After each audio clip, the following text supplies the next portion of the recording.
Bonsoir tout le monde. Bienvenue à cette réunion ordinaire du Conseil en ce 27 septembre. Sans plus tarder, on va procéder avec le mot d'ouverture. Chers collègues, ayons la sérénité d'accepter les choses que nous ne pouvons changer, le courage de changer les choses que l'on peut et la sagesse de connaître la différence.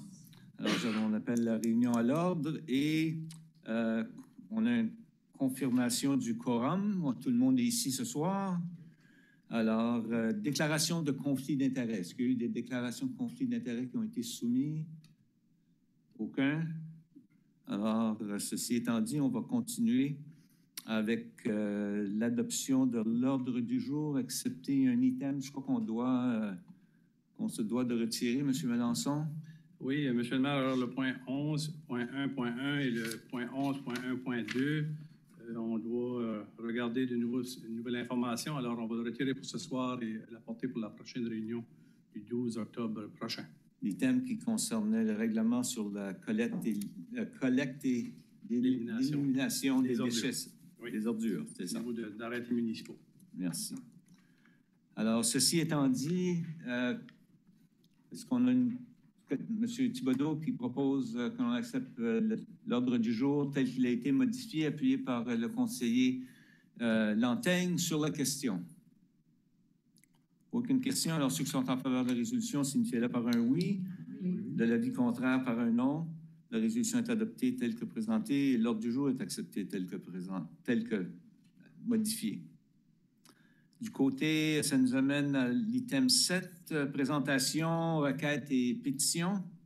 Et notre premier item, 7.1, demande de renseignement des membres du Conseil au service régional de Kodiak. Au téléphone. Monsieur Jolette est au téléphone. Jolette, bonsoir. Bonsoir. Bonsoir, Monsieur le maire et membres du Conseil. Alors, est-ce qu'il y a des membres du Conseil qui auraient des questions ou commentaires pour Monsieur Jolette ce soir? Madame Godbout.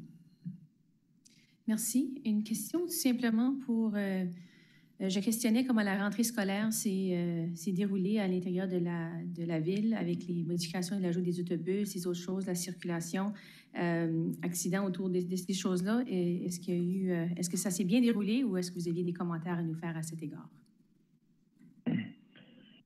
Oui, merci pour la question. Donc, évidemment, à la rentrée, tous les matins, l'heure du dîner et en après-midi, on s'assure d'être plus vigilant et être le plus présent possible dans les 42 écoles dans notre coin, y inclus ceux de la grande région de Dieppe.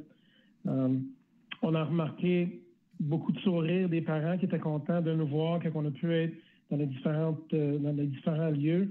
Le rappel, ce serait tout le monde qui font la circulation le matin et durant la journée dans les zones scolaires, c'est de garder les yeux sur la route et faites bien attention aux panneaux parce qu'il y a de différents panneaux qui changent les limites de vitesse. Et comme certains conseillers ont dit à la dernière réunion, c'est nos enfants, c'est nos rues, donc il faut faire attention.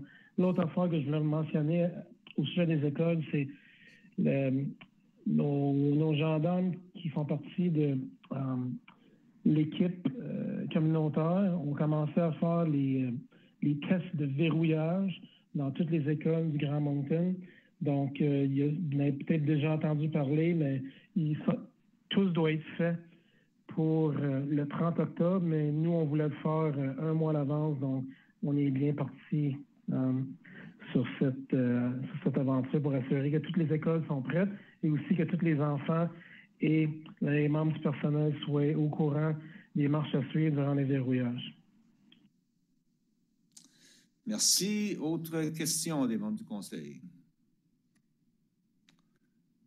Je n'en vois pas. Alors, Monsieur l'inspecteur Jolette, on vous souhaite une bonne fin de soirée. Si vous devez nous laisser, je sais que votre horaire est toujours chargé. Bonne fin de soirée. Merci. Vraiment. Alors, item 7.2, présentation du rapport final sur la révision des politiques municipales reliées aux subventions communautaires. Et je ne sais pas si c'est Mme D'Entremont qui va prendre le micro tout de suite ou s'il y a des mots d'introduction de la part du service. Madame Cormier, bonsoir. Bonsoir, Maire et membres du Conseil. Oui, Madame D'Entremont, comme vous saviez, c'est la dernière étape de son révision de nos 10 politiques des subventions communautaires. Fait qu'on va vous présenter le rapport avec ses recommandations, puis aussi donner les grandes lignes des étapes, comment est-ce que c'est rendu à ce point-ci. Puis, c'est ça. S'il y a des questions, ben, c'est certain qu'on soit dans la salle avec elle. Fait que j'invite Mme D'Entremont de venir au micro.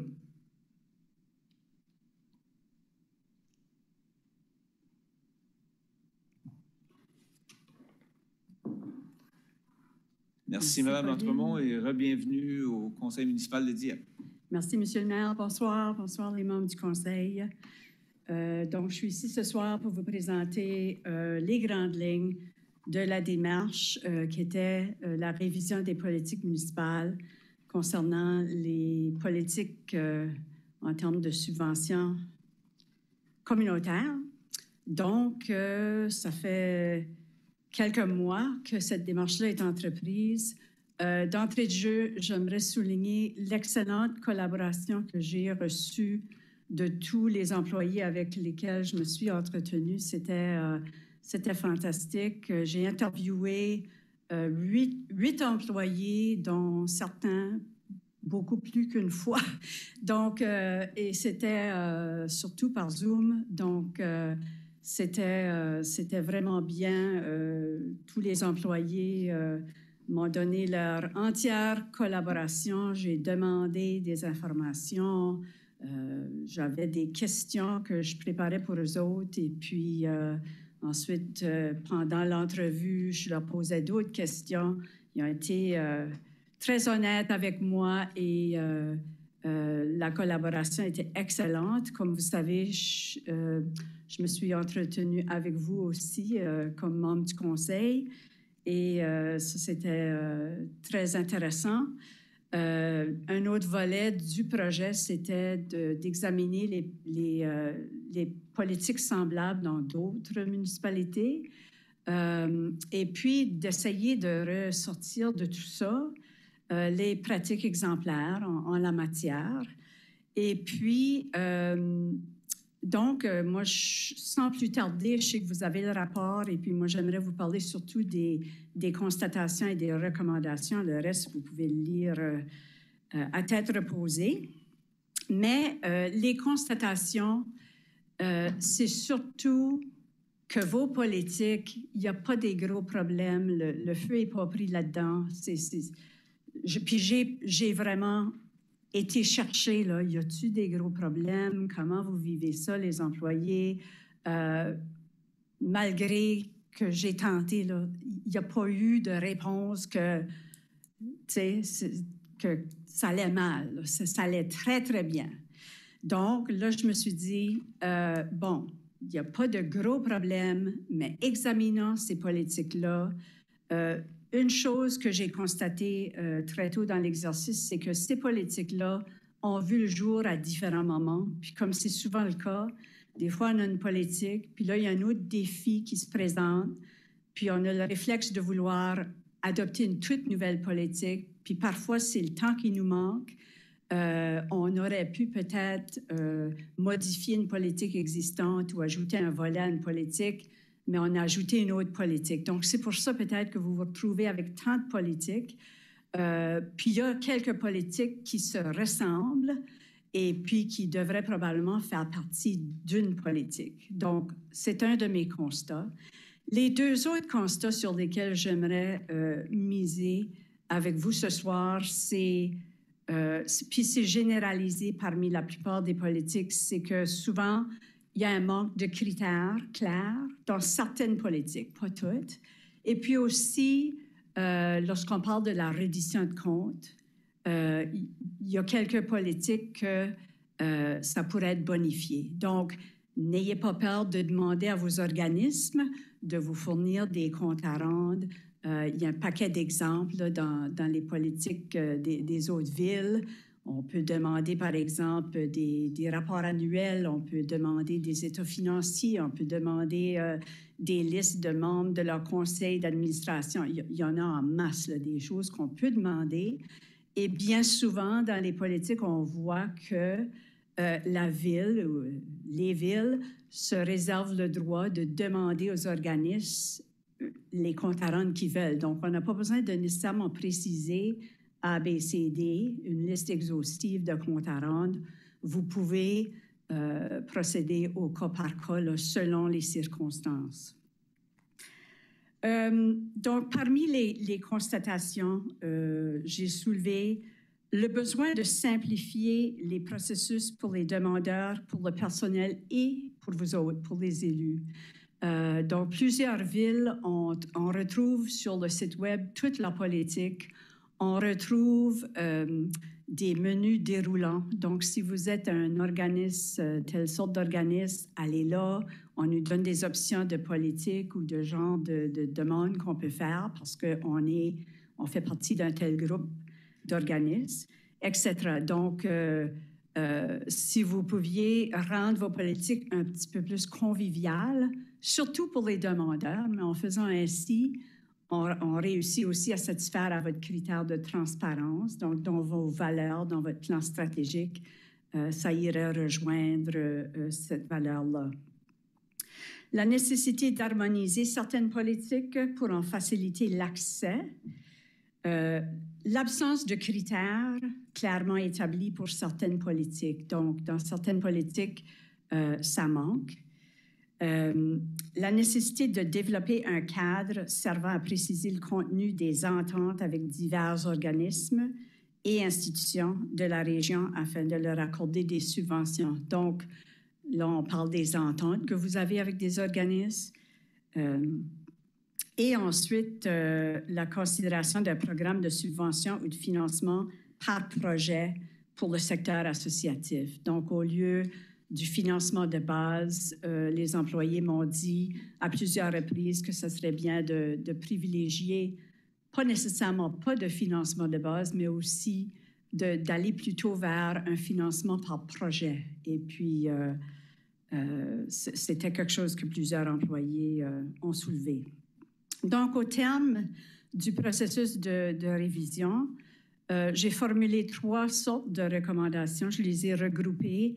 Des recommandations par rapport au contenu, des recommandations par rapport au processus et puis des recommandations par rapport à la mise en œuvre. Donc, j'ai essayé de vous offrir un plan de match, si vous voulez, pour pas que dans un an, là, quelqu'un dise « Ah, qu'est-ce qui est arrivé avec ce rapport-là et cet exercice-là? » Moi, je vous propose une marche à suivre. C'est à vous de la mettre en œuvre, si vous voulez, mais j'ai réfléchi longuement à tenter de vous fournir là, un genre de plan de match pour arriver à votre conclusion avec tout ça. Donc, moi, je vais juste passer à travers les recommandations là, assez rapidement. Par rapport au contenu, je vous propose que la Ville entame un processus compréhensif de renouvellement de toutes vos politiques à l'aide d'un gabarit qui comprendrait notamment les titres suivants. Donc, j'ai essayé de vous proposer une stratégie pour que vous vous dotiez d'un cadre stratégique, puis que vous vous dotiez d'un gabarit qui servira non seulement à évaluer et à réviser vos politiques que vous avez maintenant, mais pour toutes les politiques là, futures, connexes que vous allez peut-être élaborer. Donc, je dis que les titres que je propose là ne se prêteront peut-être pas à toutes les politiques, ça sera du cas au cas, mais qu'à chaque politique, vous devriez vous demander, OK, bon, ben, ce titre-là, est-ce qu'il y a de la matière à rédiger en dessous de ce volet-là? Donc, c'est ça un peu le cadre stratégique par rapport au contenu que je vous propose. Ensuite, la recommandation 2, que la Ville élabore un gabarit servant à encadrer les dispositions essentielles des ententes que vous avez avec divers organismes et institutions de la région. Donc, vous avez plusieurs ententes. Là aussi, je vous propose de vous doter d'un gabarit pour que les sous-titres ou les titres de toutes ces ententes-là se ressemblent. Donc, organisme A, on retrouve les mêmes titres dans leur entente que organisme B. Et puis, n'hésitez pas aussi les comptes à rendre là-dedans aussi. Le dernier point, si on revient à la recommandation 1, le dernier point que je suggère, puis ça manque dans plusieurs de vos politiques, c'est un calendrier de révision obligatoire de la politique. Ça, c'est essentiel. Vous avez des politiques qui datent de quelques années. Ce serait bon dans chaque politique que vous mettez en bas. Cette politique devrait être révisée au moins à tous les 3 ans, 4 ans, 5 ans. Choisissez un chiffre. Puis, arrivé à ce moment-là, bien, ça se peut qu'il n'y a pas besoin de révision, mais au moins vous faites l'exercice. Puis, le personnel vous présente l'état de la révision. Puis, si la politique n'a pas besoin d'être révisée ou modifiée, ils vont vous le dire. Mais au moins, vous avez un droit de regard à tous les temps en temps à toutes vos politiques. Et ça, c'est très important. La recommandation 3, et puis ça, c'est survenu parce qu'il y a une couple de vos employés qui m'ont dit, c'est le seul exemple qui est ressorti, que le terme jeunesse est défini une couple de différentes façons de différentes politiques. Bon, ben ça pourrait porter à confusion. Ça fait que moi, je vous propose de vous doter d'un glossaire de termes que vous employez communément à la Ville de Dieppe, pas seulement pour ces politiques-là, mais pour tous vos dossiers. Donc, un glossaire de termes que vous affichez sur le site Web. Et puis là, quand vous êtes en train de réviser des documents, que ce soit des politiques, des rapports annuels, n'importe quoi, on sait de quoi on parle lorsqu'on parle de jeunesse. On sait exactement, puis il n'y a pas de différentes définitions. Alors, il n'y a pas d'autres mots qui sont ressortis de l'exercice, mais cet exemple-là m'a été donné par quelques employés. La recommandation 4, et ceci, c'est vraiment une recommandation qui englobe beaucoup de différentes idées que j'avais, mais le mot « convivial » me revenait quand j'examinais les politiques d'ailleurs. Et puis, je pense que j'ai essayé, là, c'est peut-être pas les bons mots à la bonne place, mais j'ai essayé de tout mettre ça là-dedans, dans une recommandation, pour ne pas avoir 20 recommandations, que la Ville de Dieppe a en vue de rendre le processus plus simple et convivial pour les demandeurs, élabore des éléments tels que des guides, des formulaires téléchargeables, des formulaires de demande en ligne avec des menus déroulants, ainsi que des éléments visuels et graphiques tels que des diagrammes, des schémas et des tableaux qui pourraient servir à guider les demandeurs vers les politiques appropriées et que toutes les politiques soient disponibles sur le site Web. Donc, les employés m'ont dit que certaines des politiques ne figurent pas au site Web, donc c'est difficile de savoir comment on peut formuler une demande si on ne sait pas que la politique existe. Donc, je sais que c'est beaucoup d'éléments dans la recommandation 4, là, mais c'est tout ça, tout ce qui fait en sorte qu'on facilite l'accès aux politiques pour les demandeurs. La recommandation 5, que la Ville de Dieppe considère l'ajout d'un volet sur le retour sur l'investissement pour les subventions communautaires. Pas toujours facile là, de documenter ça, mais il y a plusieurs employés qui m'ont mentionné. Puis, j'ai dit que vous considérez l'ajout. Je ne dis pas de le faire, mais ça prendrait un petit peu d'évaluation de la part du personnel là, pour voir si c'est approprié dans certains cas.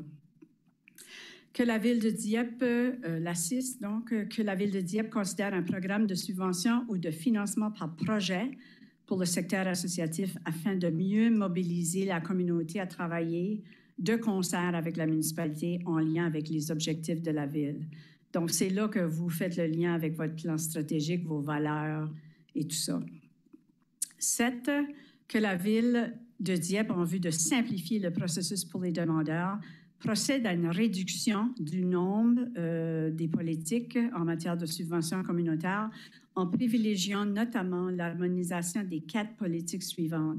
Donc, ces 4 politiques-là, la L6, la L16, la L21, la A37, ce sont des politiques qui se ressemblent ou qui ont beaucoup en commun. Et puis, ce ne serait pas mauvais de tout mettre ça dans une politique. J'ai posé la même question à tous les employés lors de ces 12-13 entrevues-là. Et puis, ce sont les seules politiques là, que les gens, sur lesquelles ils étaient d'accord qu'il faudrait vraiment harmoniser. Il y en a peut-être d'autres, mais ce n'est pas ressorti dans l'exercice comme tel. Par rapport au processus maintenant, 2 recommandations. Je propose que la Ville de Dieppe entame un exercice de participation du public afin de permettre à la communauté de commenter l'ébauche des nouvelles politiques par le biais de la plateforme Dialogue Dieppe. Donc, vous avez un outil propice à ça. Donc, lorsque viendra le temps de proposer des nouvelles politiques, ce serait une bonne idée de les afficher comme ébauche et puis de permettre aux gens de les commenter. Aussi, que la Ville de Dieppe examine la possibilité de permettre à la communauté de partager leurs commentaires concernant les organismes qui devraient bénéficier des fonds municipaux. Il y a peut-être des raisons pourquoi que ça, ce n'est pas une bonne idée. C'est pour ça que j'ai dit examine la possibilité, puis je n'ai pas recommandé que ça soit fait. Donc, c'est quelque chose qui est ressorti des discussions. Les 2 dernières recommandations, c'est par rapport à la mise en œuvre. La première, que le personnel de la Ville élabore un plan d'action assorti d'un calendrier pour guider la mise en œuvre des recommandations formulées dans le cadre de cette démarche. Au plus tard, le 31 mars 2022, j'avais mis une autre date là, qui était peut-être un petit peu plus... ça ne donnait pas assez de temps. Donc, Pauline et moi, on a discuté, puis on est tombé sur la date du 31 mars. Je suis consciente que d'ici ce temps-là, vous avez votre budget et tout ça, et je comprends la saison. Donc, on a voulu donner amplement de temps pour permettre au personnel de développer ce plan-là. Et ensuite, la dernière recommandation, que le plan d'action présente des initiatives à court terme, à moyen terme et à long terme, et toutes les initiatives devraient être complétées et approuvées par le Conseil au plus tard le 31 décembre 2023. Alors, aussi là, je crois que on me dit en tout cas que c'est faisable, que ce serait faisable sans toutefois être trop serré. Et puis, ce sont les membres de votre personnel qui savent quelle politique presse le plus que d'autres. Donc, je n'ai pas voulu les mettre dans une boîte puis dire, bon, ben faites celle-là en premier, c'est pas ça. Eux autres savent lesquels pressent plus. Donc, moi, j'ai essayé de m'en tenir aux 30 000 pieds puis de vous donner des recommandations qui constituera un cadre stratégique pour la deuxième partie de l'exercice et puis un plan de match pour y arriver avec des dates que je propose. Donc, c'est à peu près ça. Ça me ferait plaisir de répondre à vos questions s'il y en a. Merci. Question de la part des membres du Conseil. Madame Leboutillier. Merci, Monsieur le maire. Merci pour le rapport aussi. D'après votre expertise, puis de qu'est-ce que vous avez vu dans les autres municipalités, c'est quoi un exemple de retour sur l'investissement? Parce que vous, dans votre recommandation numéro 5, on dit qu'on veut un retour sur l'investissement, mais pour une municipalité, c'est quoi, là, comme les critères de base pour... Bien, si vous appuyez un organisme et puis que là, vous pouvez faire un lien direct avec des retours pour la municipalité là, de façon quantifiable, ce serait ça. Puis ça ne se prête pas à plein de choses. Là. C'est un de vos employés qui avait suggéré ça. Puis c'est pour ça que j'ai dit qu'il faudrait examiner là, si c'est pertinent dans les cas de vos politiques. Donc, ce serait vraiment de pouvoir quantifier. Y a-t-il des retombées économiques, par exemple, qui pourraient qui pourraient arriver à cause, tu sais, en raison du fait que vous donnez une subvention à un organisme. Est-ce que vous pouvez quantifier la différence que ça fait? Donc, c'est un peu ça. Encore une fois, je voulais juste revenir. Est-ce qu'il y a d'autres municipalités qui ont ce critère-là présentement? Faudrait que j'irai voir dans mes notes. Là, je n'ai pas spécifié ça. Je pourrais vous fournir l'information, là, Apolline, là, pour répondre spécifiquement qui là, fait ça.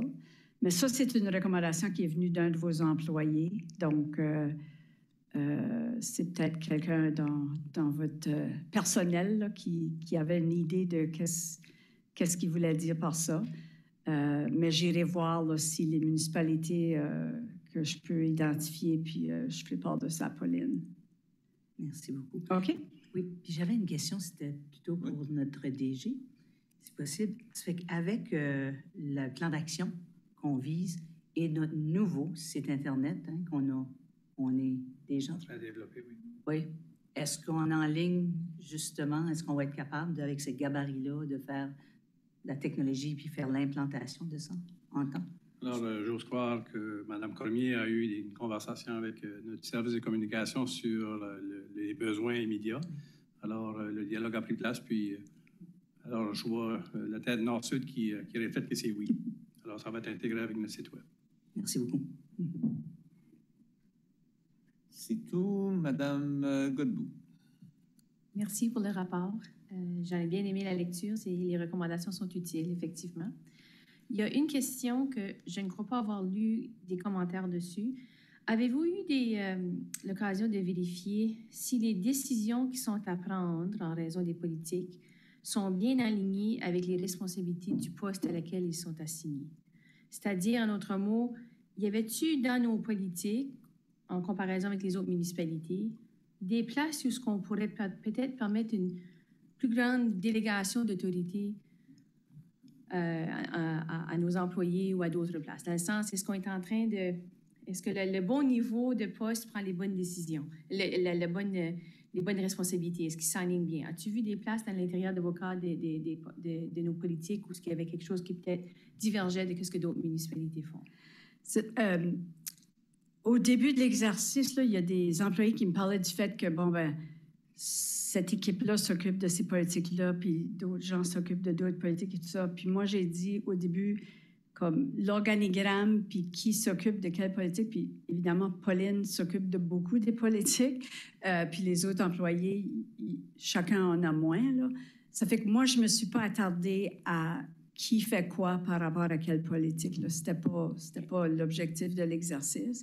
Mais je sais que en retravaillant les politiques, là ça serait peut-être approprié que ces choses-là soient questionnées, mais ça ne faisait pas partie du mandat de l'évaluation comme telle. Merci. OK. Merci. Quelqu'un d'autre? Non? Alors, merci pour la présentation. Je suis convaincu que le personnel va travailler sur les recommandations. Puis, j'imagine que durant le processus du budget, on commencera peut-être déjà à voir des éléments de ça. Le budget va être présenté dans les prochains mois. Il y aura peut-être des éléments plus faciles à aborder que d'autres des éléments, mais aussi on va certainement retenir les dates qui ont été mentionnées avec le rapport. Alors, merci encore une fois. OK, merci. Bonne fin de soirée. Merci. Merci. Item numéro 8, qui apparemment notre dernière réunion, on a oublié de signaler. Alors, est-ce qu'il y a des questions de la part... Premièrement, est-ce qu'on a eu des questions via l'Internet? Oui. Alors, puis après ça, la deuxième question, ça sera est-ce qu'on a des questions dans la salle? Alors, via l'Internet. Oui, merci, M. le maire. Donc, on a une question de M. David Lévesque, qui habite sur la rue des Élèves, qui nous dit « Bonjour. J'habite sur la rue des Élèves depuis presque 1 an. Je comprends que la rue est en développement et que des maisons se font construire de 7h à 10h p.m. durant la semaine. Pourrait-on avoir un noise bylaw pour nous protéger des sons trop bruyants durant la fin de semaine? Les compagnies de construction sur ma rue arrivent à 7 h AM la fin de semaine et fin de semaine. Je comprends que le bylaw ne stipule aucune journée de la semaine, mais le week-end, pourrait-on pousser l'heure à 9-10 h AM? Sincèrement, David Lévesque. Bien, je pense que je ne sais pas s'il y a des commentaires de la part de l'administration ou des membres du conseil. Je pense que c'est des suggestions qui en valent peut-être la peine. Quand on parle des fins de semaine, c'est pas tout le monde qui travaille de jour seulement. Et puis, les fins de semaine, normalement pour le repos. Alors, c'est peut-être une considération à prendre puis avoir un peu de feedback additionnel là-dessus. On peut certainement garder le principe de la question, mais aussi il faut prendre en considération la réalité parfois qui nous apporte à avoir de la construction plus tard dans la saison si la météo ne collabore pas l'été. Alors, on reconnaît qu'il y a des endroits qu'il y a des projets de construction depuis 2 ans, subdivisions qui développent aussi rapidement. Mais on peut faire un réflexe de voir si on peut avoir des principes, tout en respectant qu'il y a quand même le contexte, la réalité de la météo et du marché de construction. Mais on peut faire un constat.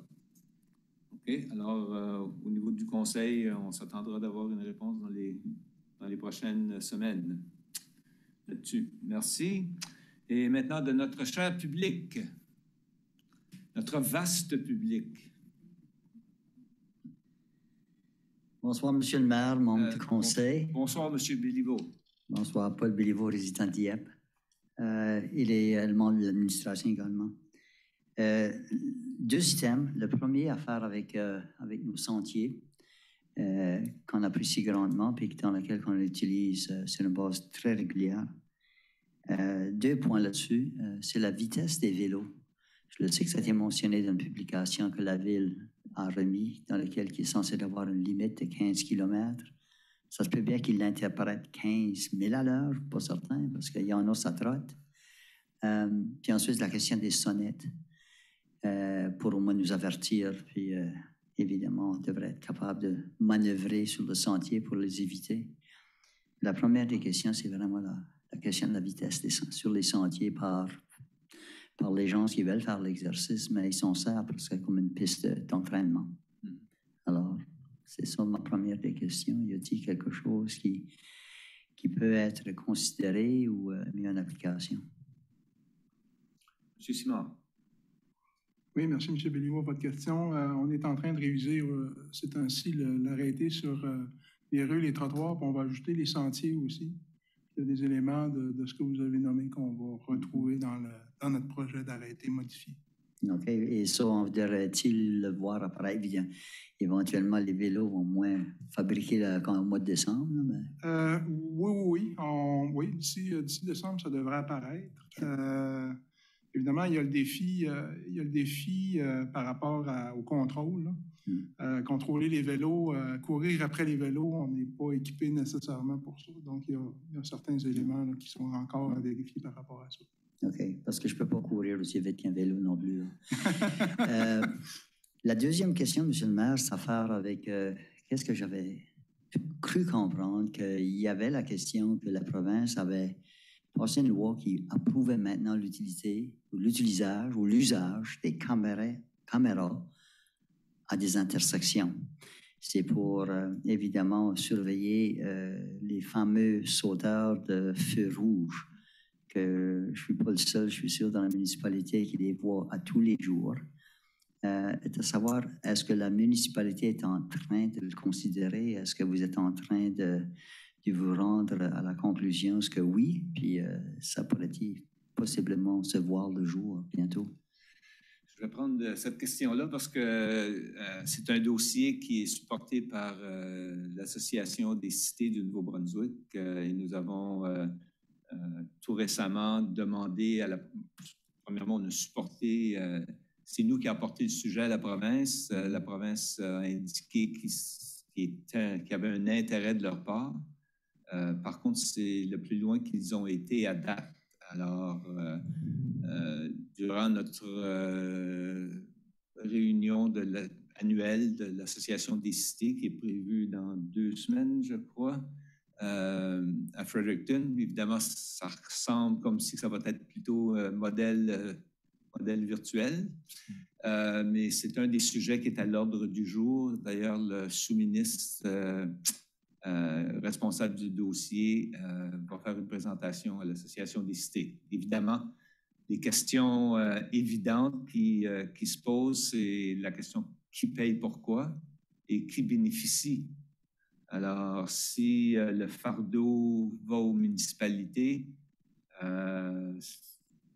ça va prendre un peu plus de planification, sans aucun doute, mais aussi, on ne voudrait pas que ça devienne un peu la même chose qui se passe présentement, les amendes pour excès de vitesse et de ce genre au niveau provincial, au niveau local, la GRC. Les amendes vont directement à la province du Nouveau-Brunswick. On ne collecte pas une scène de ça, les municipalités. Alors, comme principe, si c'est nous qui payons pour l'installation de ce système-là, c'est certain qu'on va vouloir en retirer le bénéfice pour une longue période de temps, tant qu'à moi. Alors, ça reste à voir. Ce n'est pas encore défini. J'ose espérer qu'ils ont commencé à écrire. Ils ont juste à regarder à l'Ontario, le Manitoba. Il y a plusieurs provinces déjà qui ont installé ça. On le sait, au Québec, la même chose. Alors, ils ont le choix de se promener, puis on a bien hâte de travailler avec eux. C'est un projet que nous avons débuté lors du gouvernement Ghana, quand on a commencé à en parler. Alors, au moins, à date, la province a démontré un intérêt. On a bien hâte de voir la suite. C'est le principe, évidemment, qui est-ce qui paye pour l'administrer, puis ensuite qui est-ce qui reçoit la recette même. Alors, je vais suivre, puis je vais continuer à écouter pour savoir si ça peut se développer. Merci, M. le maire. Merci bien. Merci, M. Bilbao. Alors, s'il n'y a rien d'autre, on va continuer avec l'item, excusez-moi, l'adoption du procès verbal de la dernière réunion proposée par la conseillère Turgeon-Roy et appuyée par le conseiller Thibodeau sur la question. Sortez que tout le monde a lu ça activement et avec détail. Aucune question. Donc, s'il n'y a pas de questions, ceux qui sont en faveur de la résolution signifierait par un oui. L'avis contraire par un non. Le procès verbal de la dernière réunion du 13 septembre est accepté. Maintenant, du côté de l'administration, M. Belançon. Alors, merci, M. le maire. Bonsoir tout le monde. Alors, comme premier dossier, au niveau d'expansion de DIEP, un peu d'histoire pour faire la mise en contexte. Ceci, c'est une ratification d'une directive reçue par le conseil municipal. En 2018, les 3 villes, Dieppe, Moncton et Riverview, ont développé un protocole d'entente au niveau de la collaboration sur le développement économique de la région. Alors, ceci, c'est pour assurer la mise en œuvre de la stratégie de développement économique de la région du Grand Dieppe, Moncton et Riverview. Alors, ça, c'était la première étape importante. Par la suite, ça a cheminé vers une entente entre les 3 villes et la corporation 3+, qui est l'agence responsable du développement économique pour notre région. Alors, une première entente a été mise en place en 2018 pour une entente de 3 ans, qui fut prolongée pour une 4e année en raison de la période de la COVID-19, de la pandémie. Alors ici, vous avez devant vous un renouvellement d'une nouvelle entente pour l'année 2022 à 2024 avec la corporation 3+, qui fut également adoptée par les 2 autres villes qui font partie des 3 communautés dans cette entente. Et l'entente stipule les 3 éléments suivants pour les livrables de 3+. Le développement de la main-d'œuvre. En 2e lieu, l'entrepreneuriat et le démarrage d'entreprises. Et la communication et marketing associés avec les 2 mandats ci-haut mentionnés. Alors, l'entente stipule ces éléments-là que 3+ a la responsabilité de faire la mise en œuvre et de développer des initiatives et des mesures pour pouvoir démontrer la progression de ces secteurs. Alors, on rend public cette entente ce soir avec la directive. Merci pour la lecture de la résolution. Madame Boudreau. Que le Conseil adopte l'accord de niveau de service 2022-2024 entre les municipalités de Dieppe, Moncton, Riverview et la Corporation 3+, en vue d'offrir des services régionaux dans les secteurs suivants: mise en œuvre de la stratégie de développement de la main-d'œuvre du Sud-Est, entrepreneuriat et le démarrage d'entreprises, activités de communication et de marketing associés aux 2 mandats subventionnés. Je propose. Proposé par la conseillère Boudreau, appuyé par le conseiller Godette sur la question. Aucune question. Alors, ceux qui sont en faveur de la résolution signifieraient par un oui. De l'avis contraire, par un non. La résolution est adoptée telle que présentée. Item 10.2 du côté finances. Alors, annuellement, on se doit de faire auditer les rapports financiers, l'exercice financier de la municipalité de Dieppe. Alors, on a entamé un exercice d'expression d'intérêt pour voir l'intérêt et recevoir des propositions pour une firme. Suite à cet exercice, Ernst & Young fut celle qui a été retenue et recommandée. C'est une entente de 5 ans, une durée de 5 ans. On parle ici d'une augmentation de plus ou moins 5 %. On intègre dans cet exercice ici la vérification des états financiers de la ville, les états financiers d'expansion Dieppe et aussi de l'entité gestion 1604, qui est l'établissement de l'édifice municipal de Dieppe. Alors, vous avez la recommandation et c'est notre approbation pour ce soir. Pour la lecture de la résolution, Monsieur Lantaigne. Merci, Monsieur le maire.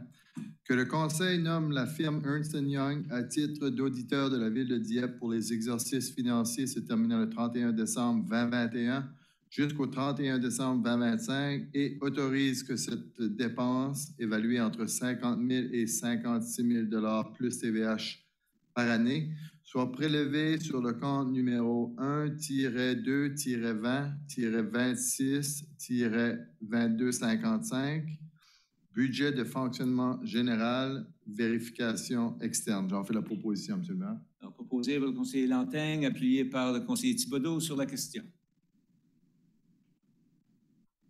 Aucune question. Alors, ceux qui sont en faveur de la résolution signifient-le par un oui. De l'avis contraire, par un non. La résolution est adoptée telle que présentée. 10.2.2. Alors, ici, lors de la dernière session du comité politique et stratégie, notre employé aux finances, responsable du dossier de gestion d'actifs, vous a fait une présentation assez exhaustive de toute l'approche, la philosophie de la gestion d'actifs de la municipalité. Alors, suite à cette présentation et les questions qui ont été soulevées, ce soir, c'est pour l'adoption, en fait, que cette politique soit respectée par le personnel et la planification à court et à long terme de la municipalité. Un point qui a été soulevé par le Conseil lors de la session, c'est la question de gestion d'actifs du côté de la nature. Alors, il y a un élément de la politique qui prend ceci en considération. Il restera maintenant à développer un plan d'action afin de voir à sa mise en œuvre. Alors, c'est le seul point, je pense, qui avait ressorti lors de la présentation, lors de la dernière rencontre. Et si vous voulez en avoir plus de détails, on a Steve qui est ici pour l'expliquer s'il y a lieu. Alors, c'est notre recommandation, M. le maire. OK, on va procéder premièrement à la lecture de la proposition. Vous voulez que je choisisse quelqu'un ou bien quoi, M. Thibodeau? Merci, M. le maire. Que le Conseil abroge la politique FIN-01 intitulée Politique de gestion des actifs et adopte la nouvelle politique FIN-01 2021 intitulée Politique de gestion des actifs. Je le propose, M. le maire. Alors, proposé par le conseiller Thibodeau, appuyé par le conseiller Brideau sur la question. Sur la question, Mme Godbout. Merci et merci aux employés pour avoir pris en considération nos commentaires à la dernière réunion. C'est bien apprécié. étant donné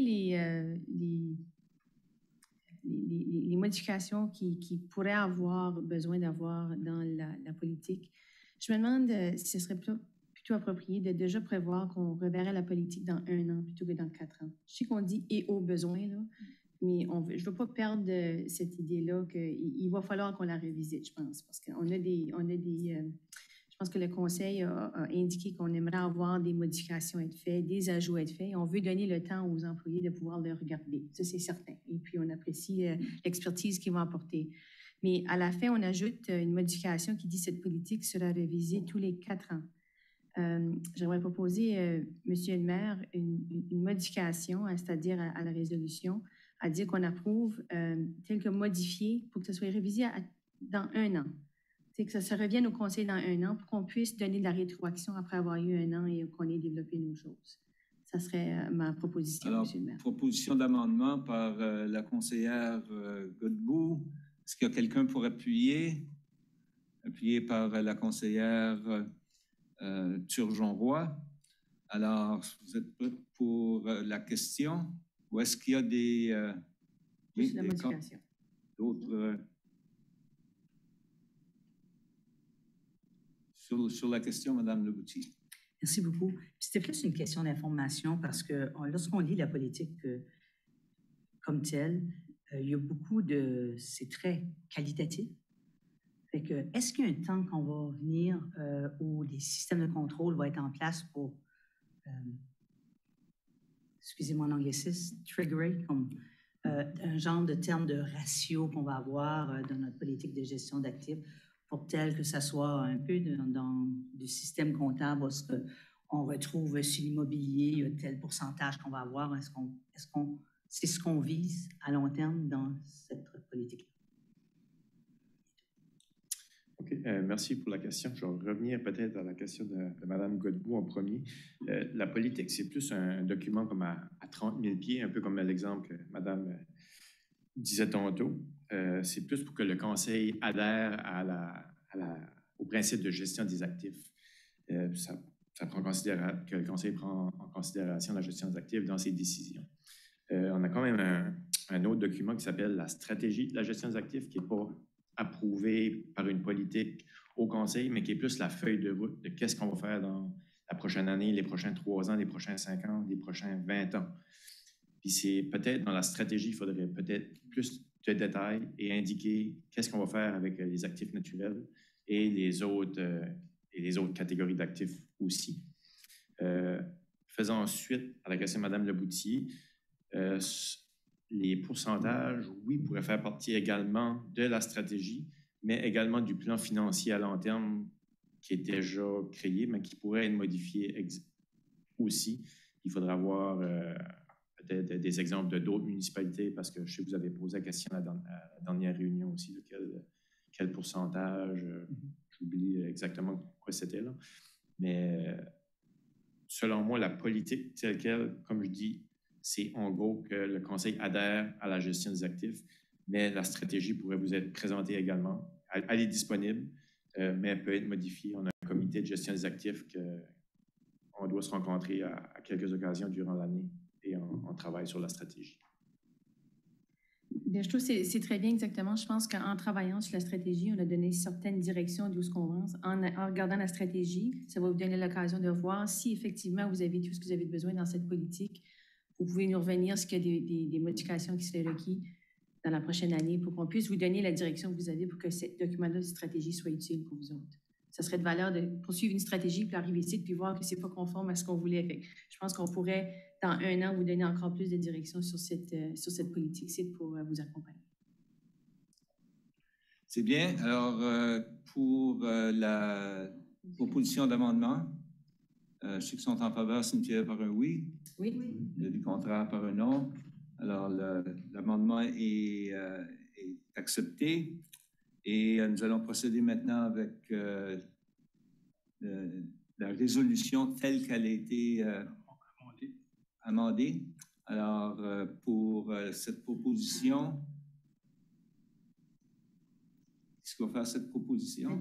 Ça avait déjà été fait par M. Thibodeau et appuyé par Mme. C'est vrai, excusez-moi. Alors, tel que la proposition a été amendée, ceux qui sont en faveur de la résolution signifient par un oui, ou de l'avis contraire par un non. Alors, la résolution est acceptée telle que présentée. Ceci étant dit, j'ai oublié Mme Boudreau. Est-ce que vous avez quelque chose où ça a été couvert? Ça a été couvert maintenant? OK. Alors, merci. Excusez-moi. J'essaierai de mieux faire ma job. Merci. Du côté des opérations, 10.3.1, service d'ingénierie, terrain de surface synthétique. Alors, un dossier qu'on travaille depuis longue haleine alors qu'on a eu une annonce en juillet de notre terrain de surface synthétique multisport. Alors ici, vous avez devant vous une directive pour obtenir les services de CBCL, qui est une firme d'ingénierie afin de voir à toutes les devis, les plans et s'assurer le déroulement de la gestion du projet et le processus d'appel d'offres. Alors, pour 85 400 $ plus TVH, on recommande que cette firme soit retenue pour leur service d'expertise envers le dossier du terrain synthétique. Pour la lecture de cette résolution, Mme Leboutillier. Monsieur le maire, que le Conseil autorise les frais d'ingénierie visant le projet du terrain surface synthétique à l'école Mathieu Martin à CBCL Limité au coût soumissionné de 85 400 plus TVH et autorise que cette dépense soit prélevée sur le compte numéro 3-3-70-12-76-14, budget d'immobilisation générale, surface synthétique. Je vous le propose, Monsieur le maire. Merci. Proposé par la conseillère Leboutillier, appuyé par le conseiller Rideau sur la question.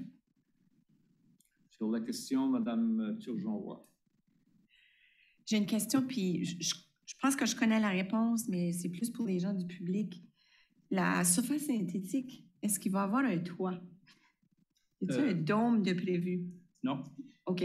C'est ça que je réponds aux gens. Oui. Mais la rumeur est qui circule tout de suite dans la ville que c'est pas clair que ça se fait, justement, un dôme. Alors, le projet qu'on travaille actuellement, il n'a pas de compartiment de dôme. OK. Parfait. Excellent. Merci. Mais il y a toujours des discussions dans la communauté. Okay. Alors, on ne sait jamais. Puis je ne veux pas lancer un rêve, de ce côté-là, mais on ne sait jamais. OK, c'est bien. On est prêt à écouter toutes les propositions. OK. Merci. Alors, ceci étant dit, s'il n'y a pas d'autres questions sur la résolution, ceux qui sont en faveur de la résolution signifient par un oui. Oui. De l'avis contraire par un non. La résolution est adoptée telle que présente.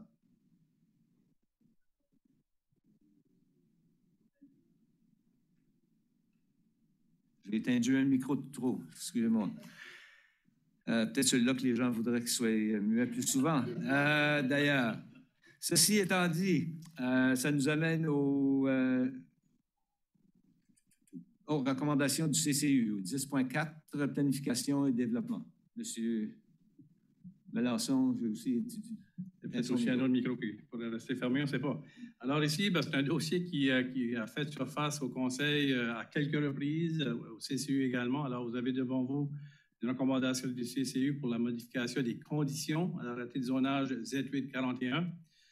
En principe, et sur une manière très simpliste, on retire la date qui était exigée dans les termes et conditions sur l'exécution de procédés avec le projet qui avait été avancé au Conseil.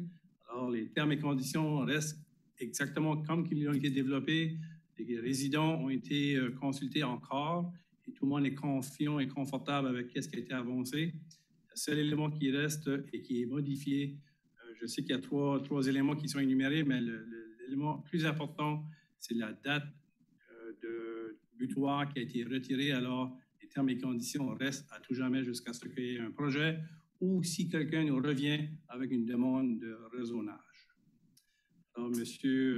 Frenette est ici pour mieux verbaliser peut-être ce que je viens de dire, mais simpliste, c'est ça que ça veut dire. On va procéder premièrement à la lecture de la résolution. M. Thibodeau, étant donné que c'est dans votre coin du pays. Merci, M. le maire.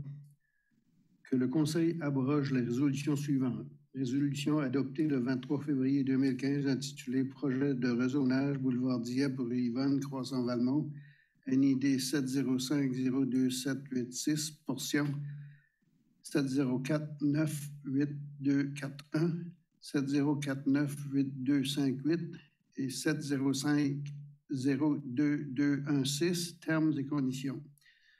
Résolution adoptée le 23 mars 2015, intitulée Projet de rezonage Boulevard Dieppe pour Yvonne Croissant-Valmont. Résolution adoptée le 10 septembre 2018, intitulée Acceptation, recommandation du CCU, amendement de conditions, NID 706-11108, rue Yvonne, Boulevard Dieppe, Sobeys Capital Inc., et adopte ce qui suit.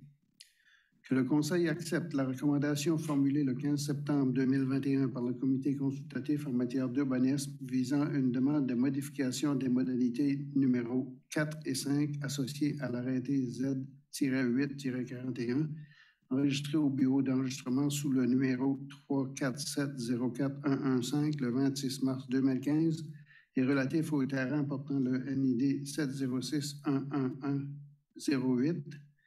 Que le Conseil accepte en plus que cette demande soit assujettie à l'article 59 de la Loi sur l'urbanisme selon les modalités d'aménagement identifiées dans le document intitulé Modalités arrêté Z-8-41 en date du 27 septembre 2021 et que les modalités numéros 4 et 5 associées au dit arrêté soient adoptées comme suit.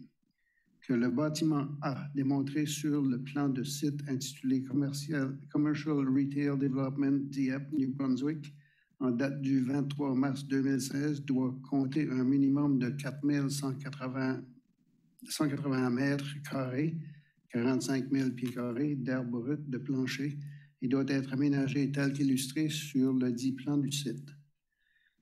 Et cinquièmement, que le bâtiment E, démontré sur le plan de site intitulé Commercial Retail Development Dieppe, New Brunswick, en date du 23 mars 2016, doit compter un minimum de 929 mètres carrés, 10 000 pieds carrés, d'air brut de plancher et doit être aménagé tel qu'illustré sur le dit plan de site. Je le propose, Monsieur le maire. Proposé par le conseiller Thibodeau, appuyé par le conseiller Lanteigne, excusez-moi, M. Lanteigne, sur la question. Question, Mme Godbout. Oui, merci. C'est une question pour M. Frenette. Merci. Je sais que c'est un dossier qui date de longue date et dans mes années au CCU, il avait été traité à ce moment-là aussi. Donc, le dossier m'est familier. Je note qu'à la dernière réunion du CCU, ce n'était pas l'unanimité quand même sur la recommandation. Pourriez-vous nous parler un peu de quelle était la discussion ou les inquiétudes qui ont été exprimées à cet égard-là, à la fois en faveur de la résolution, mais aussi ceux-là pour clarifier pour nous autres qui ont peut-être exprimé des inquiétudes?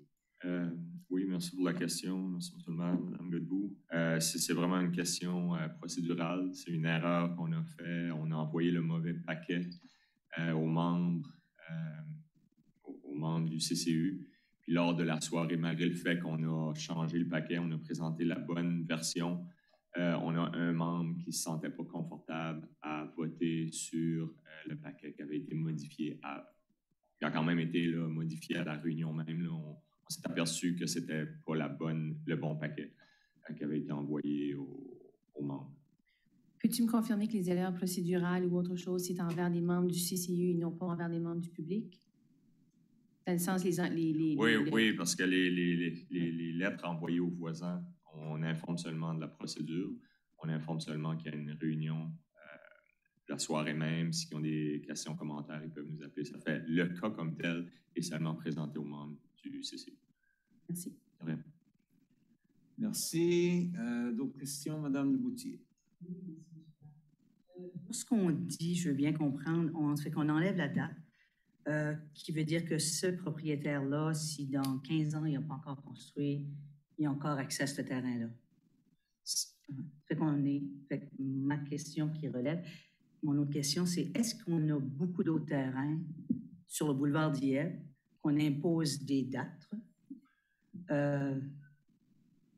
Est-ce qu'il reste beaucoup d'autres terrains vacants sur le boulevard Dieppe avec les règlements que celui-ci, on vient d'écrire un précédent?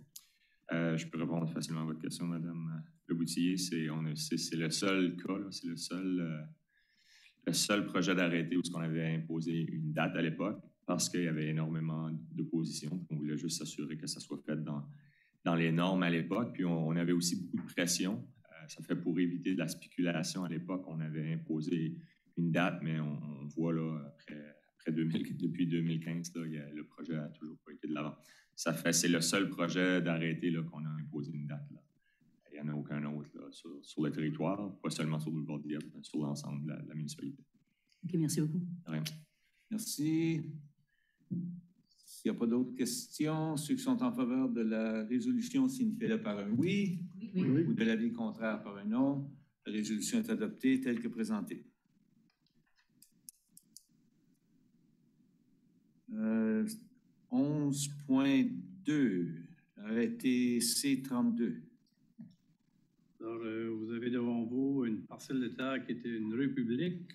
Alors, de l'intérêt qui a été démontré envers ce terrain. Alors, pour le rendre disponible au marché, on doit faire cette démarche ici afin de le rendre disponible, alors de le rendre que ce n'est plus une portion de rue. Alors, voilà la démarche que ça demande d'entamer pour le rendre public et disponible. Merci. Et pour ce faire, on va procéder à la lecture première et deuxième lecture, par titre seulement. Je pense que c'est la catégorie favorite de M. Brideau. M. Brideau. Monsieur le maire, arrêté numéro C-32, arrêté autorisant la ville de Dieppe à fermer de manière permanente une portion de la rue du Collège. Je vous le propose, monsieur le maire, en première lecture. Proposé en première lecture par le conseiller Brideau, appuyé par la conseillère Turgeon-Roy. Sur la question. Monsieur le maire, une précision, c'est une parcelle de terre au coin de la rue Champlain et la rue du Collège. La rue du Collège peut être longue, alors je ne voudrais pas induire les gens dans l'erreur. J'aurais dû faire le résumé de mon explication. Pour ceux qui ont lu leur dossier, ils l'ont bien compris. C'est plus le public aussi. Pour le public, c'est ça. Merci. Alors, ceux qui sont en faveur de la résolution signifient par un oui. Oui. L'avis contraire par un non. La résolution est adoptée telle que présentée en première lecture. Et encore une fois, par titre seulement, M. Brideau pour la deuxième lecture. Monsieur le maire, l'arrêté numéro C-32, l'arrêté autorisant la ville de Dieppe à fermer de manière permanente une portion de la rue du Collège. Alors, je vous le propose en deuxième lecture par titre seulement. Merci. Proposé en deuxième lecture par le conseiller Brideau, appuyé cette fois-ci par la conseillère Boudreau sur la question. Aucune question. Ceux qui sont en faveur de la résolution signifient par un oui. L'avis contraire par un non. La résolution est adoptée telle que présentée. Avis de motion. Ça nous amène aux avis de motion. Aucun avis de motion. Alors, demande de renseignement de la part des membres du conseil. Et si je ne me trompe pas, je pense que je dois commencer de l'autre côté avec monsieur le conseiller peut-être. Oui, merci, monsieur le maire. Moi, je n'ai rien à ajouter à ce temps-ci. Merci. Madame la conseillère Leboutillier. Oui, merci, monsieur le maire. J'aimerais, si c'est possible, la prochaine réunion, lorsqu'on aura à avoir un compte-rendu sur la maison Doiron. Comment ça va?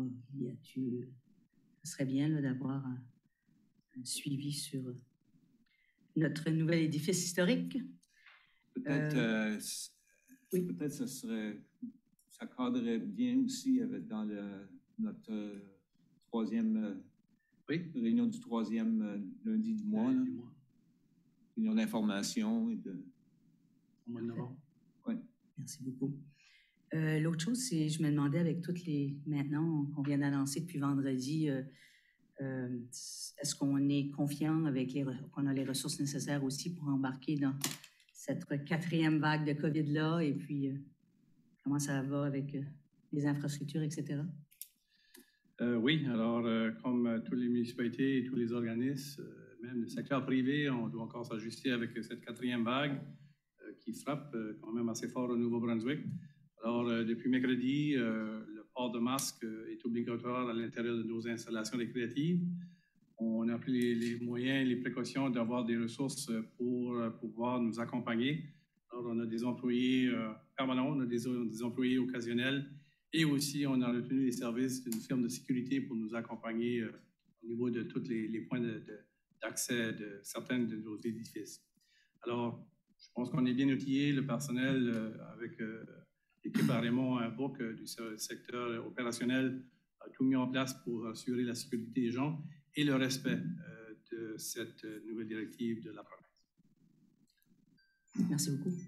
Puis Monsieur. on donne les points, mais j'aimerais prendre l'occasion de souhaiter une belle journée à notre nouvelle journée internationale de la vérité et de la réconciliation qui aura lieu ce jeudi. C'est tout pour moi. Merci. Peut-être que M. Bourque avait peut-être d'autres informations concernant... J'allais tout simplement ajouter qu'on a une très bonne collaboration aussi des groupes communautaires dans nos arénas pour faire justement les vérifications et ainsi de suite. C'est important de le mentionner. Merci bien. Madame Boudreau. Merci, Monsieur le maire.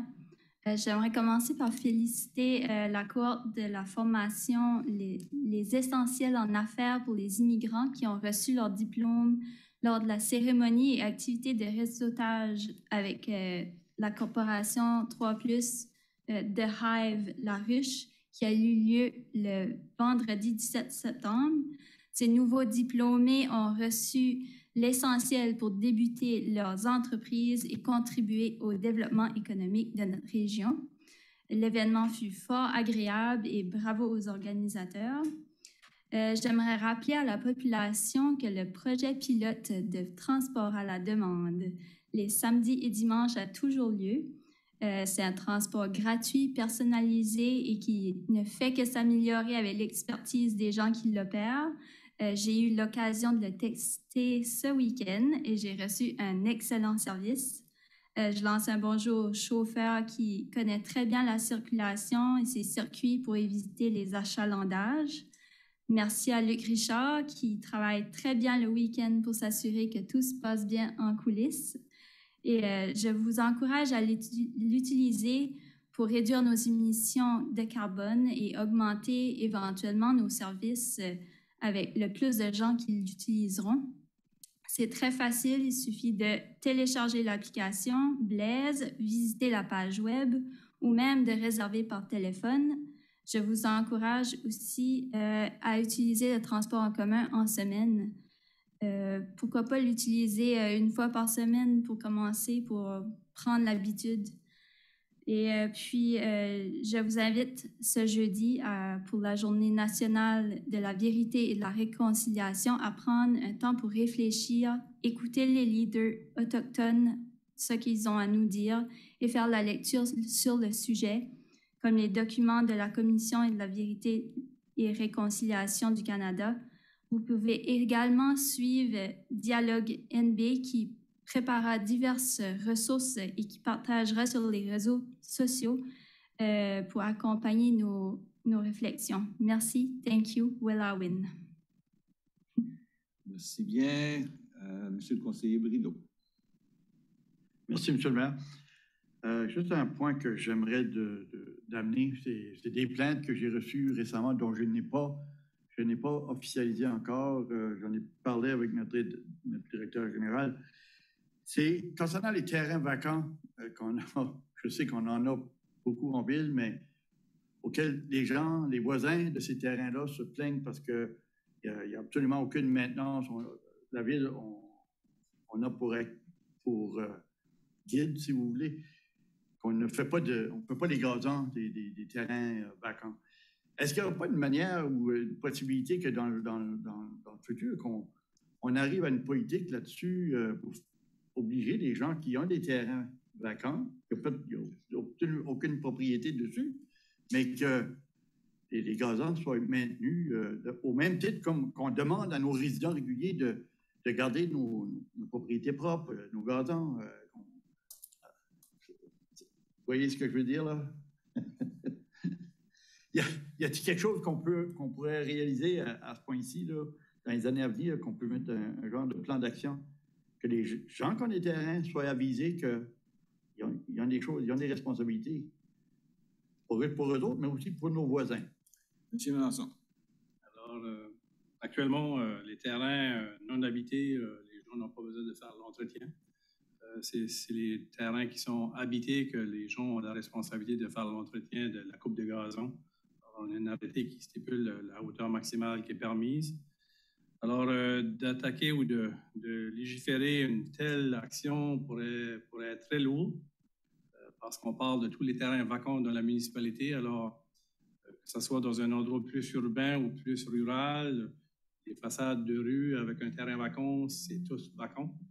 Alors, qu'est-ce que vous suggérez pour avoir une grosse implication et une grosse gestion aussi de la part de l'équipe administrative de s'assurer que tous les terrains sont coupés?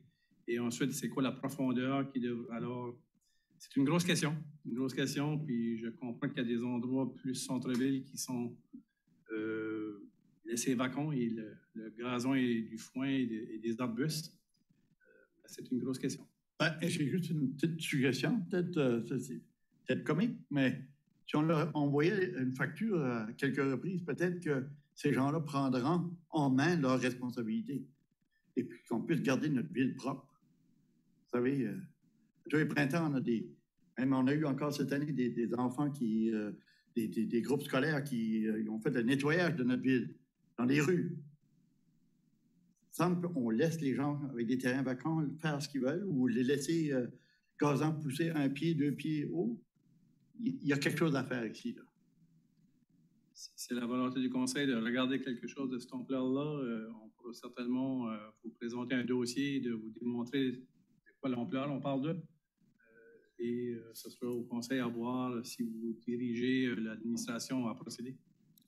On n'est sûrement pas la seule planète, la seule municipalité sur la planète. C'est peut-être, je ne sais pas quel effort qui a été fait dans le passé, mais c'est peut-être quelque chose à regarder de nouveau en termes de comment les autres municipalités agissent dans ces situations-là. Puis peut-être qu'on trouvera des solutions. Merci, M. le maire. C'est tout ce soir. Merci bien. Charles, vous avez dit à la fin de votre 4 minutes, excusez-moi. Monsieur le conseiller Thibodeau. Merci, M. le maire. Moi, j'ai simplement un message pour les résidents en général. On est en pleine 4e vague de la pandémie, puis les nombres de cas actifs augmentent de jour en jour, et je crois que ça commence à être alarmant.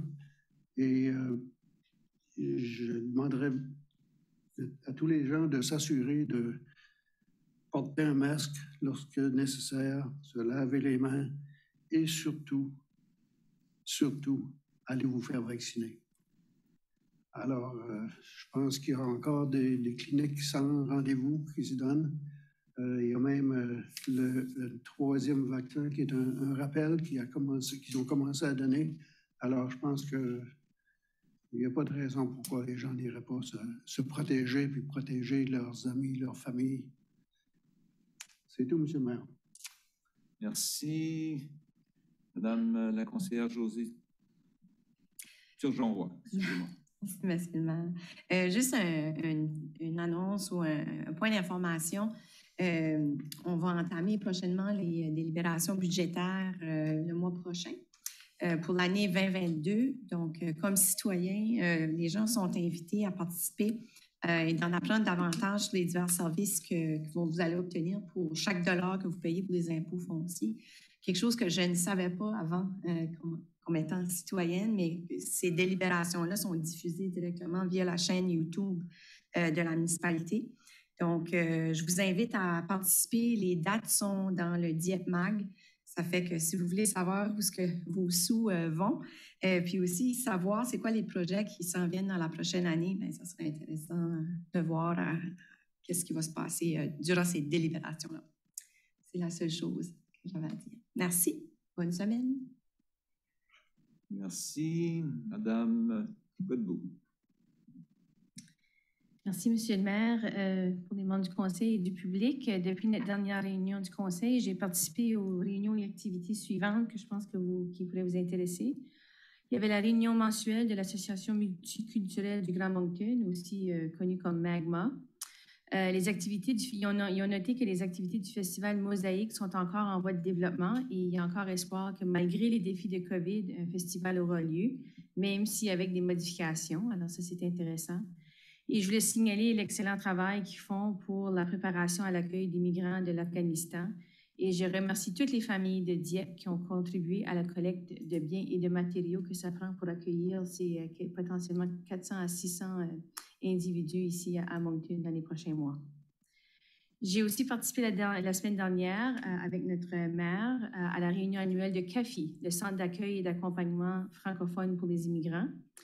Un nouveau président a été élu, alors un merci à M. Jean-Guy Viennot qui a accepté ce poste.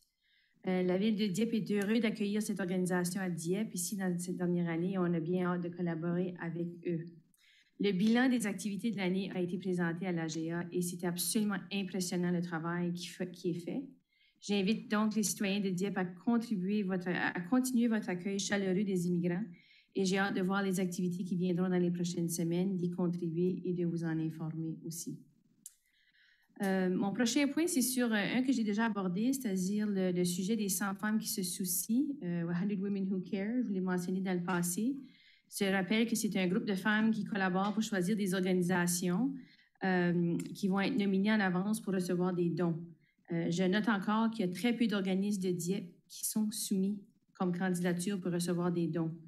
Alors, si vous connaissez un organisme de bienfaisance à Dieppe, pas seulement pour de bienfaisance ou pour bénéficier les femmes, mais de bienfaisance à Dieppe, il me ferait plaisir de soumettre leur nom pour être considéré par le groupe pour le tirage à l'automne. Alors, j'ai reçu aucune soumission la dernière fois. Alors, s'il vous plaît, passez le mot, ça me ferait plaisir d'être championne pour un groupe de Dieppe. Alors, au niveau de l'entrée scolaire, je voulais tout simplement faire un remerciement au personnel des écoles qui veillent le jour sur la santé de nos jeunes qui ne peuvent présentement pas être vaccinés. Alors, merci à eux et certainement au public de, s'il vous plaît, ralentir pendant cette période de rentrée, prenant en considération la présence des autobus sur les rues de notre belle ville. Et puis, dernièrement, un remerciement à nos services d'urgence et la municipalité pour leur travail pour garder nos citoyens en santé pendant cette période de COVID. On apprécie beaucoup le travail supplémentaire qui est fait à cet égard-là. Alors, merci, bonne soirée. Merci, Monsieur le conseiller Lanteigne. Rien à déclarer, Monsieur le maire. Je n'ai rien à ajouter, donc voilà. Il faudra en prendre une note. Ça veut dire que j'ai 8 minutes à la prochaine réunion, c'est ça? 4 minutes est passé déjà. Merci. Bonne soirée tout le monde. Merci. Il y a, je ne vais pas passer à travers de mon horaire, là, mais la majorité des événements qui ont été mentionnés, j'ai participé, mais le plus important, je pense, c'est comme communauté de continuer à bien faire les choses quand toute la question du COVID, comme ça a été soulevé par le conseiller Thibodeau. On le sait, c'est une vague qui frappe et qui frappe dur pour la première fois un enfant au Canada, pour la première fois au Nouveau-Brunswick, une personne dans la quarantaine. Alors, je pense que ça dit beaucoup. On souhaite on fait confiance à notre système de santé et aux gens qui le dirigent. Mais soyez toujours aux aguets. Merci et bonne fin de soirée.